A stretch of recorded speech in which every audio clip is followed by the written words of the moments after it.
Well, Andrew, essentially we got what was a bit of a missing piece from the federal government. Until today, what we had heard from Prime Minister Justin Trudeau was primarily focused on the retaliatory response to the U.S. tariffs.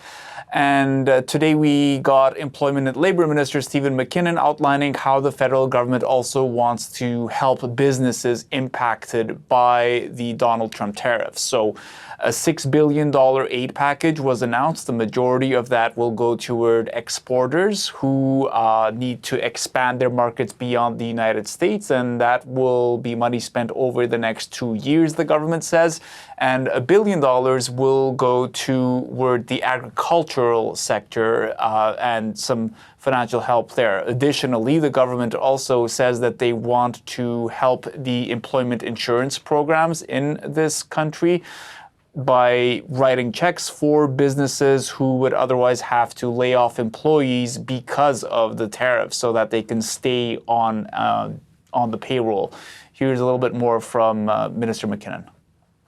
These new measures will help more employers and workers access the support they need to address the harm they have already suffered and the harm we foresee based on our current assessment. These measures will provide stability to our sectors at a time of great unrest and uncertainty.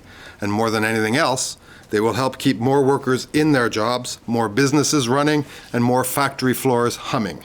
The work-sharing program is not a well-known program, but it is a vital one, and one that has repeatedly proven its utility and value, and one that has been accessed, I must say, more frequently of late. Now, despite that partial walk back from the U.S. that you and Richard were just talking about, Canada is continuing to keep that first slice of $30 billion in counter tariffs. That is continuing, and there is a bit of a consensus across the political spectrum that the federal government should not back off. Have a listen to Conservative leader Pierre Poilievre in a rare moment of agreement with Justin Trudeau. My message to the President is this: knock it off. Stop the chaos. You are hurting your workers, your consumers, and most immediately, destroying trillions of dollars of wealth on your own stock market. You're attacking a cherished friend of the United States, and you are strengthening America's enemies. Which is not to say that political debate has ended in this country. Au contraire, the Conservatives are still blaming the federal government for getting Canada to a point where this tariff war has become an issue.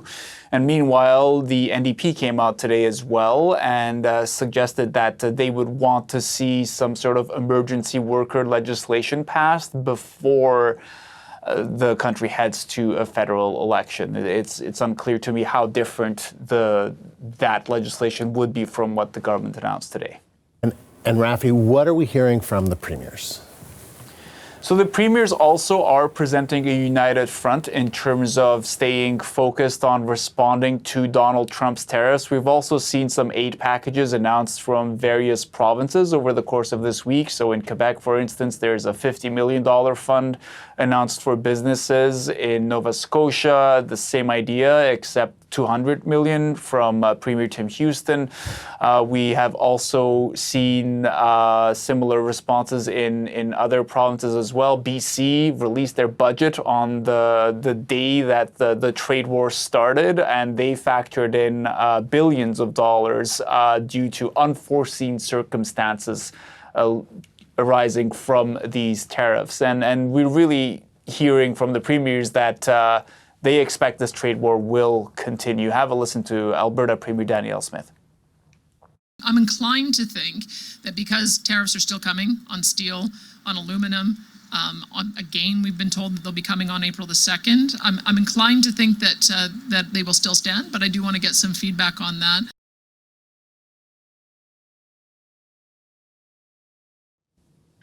We also have seen that there's a tweet from Newfoundland and Labrador Premier Andrew Furey. We can put that up on your screen now while I read it to you. It reads in part, Newfoundland and Labrador will stand up to this American bully as long as our Canadian sovereignty is threatened. So that's the kind of tone we're seeing from our elected officials.